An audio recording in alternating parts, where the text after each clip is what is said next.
Python learning. आज हम पहला लेक्चर जो लाइव है हम स्टार्ट कर रहे हैं। हमारी इंफॉर्मेशन टेक्नोलॉजी सिस्टम का प्लेटफॉर्म है बिट्स। पाइथन जो है बहुत ही इम्पोर्टेंट लैंग्वेज है। उस ये सफदर हुसैन शाह मेरा नाम है। मैंने जो बैचलर ऑफ कंप्यूटर इंजीनियरिंग है वो यूटी टेक्सला से की हुई है। यूटी लाहौर से मैंने एमएस कंप्यूटर इंजीनियरिंग और फिर डॉक्टरेट लेवल भी मैंने स्टडी की कर रखी है और 20+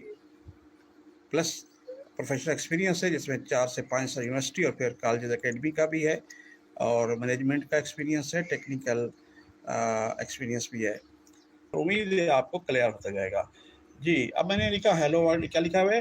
पाकिस्तान जिंदाबाद। ये देखिए हेलो वर्ल्ड की जगह अब मैं रन करूँगा, ऊपर देखिए रन का, ये देखिए मैंने क्लिक किया रन पे, तो थोड़ी देर में आप देखेंगे आपका पाकिस्तान जिंदाबाद, हियर इट इज़। आप देख सकते हैं वन बाय वन ये समझाएंगे। तो आज हमने इंट्रोडक्शन किया है, तो नेक्स्ट इंशाल्लाह ये देखें जी।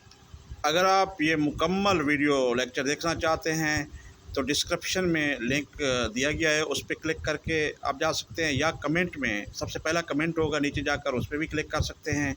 अगर आप चाहते हैं कि मुस्तकबिल में भी आप हमारे साथ जुड़े रहें तो हमारे यूट्यूब चैनल को जाकर सब्सक्राइब कर दें, बेल आइकन दबा दें ताकि बर वक्त आपको नोटिफिकेशन मिलता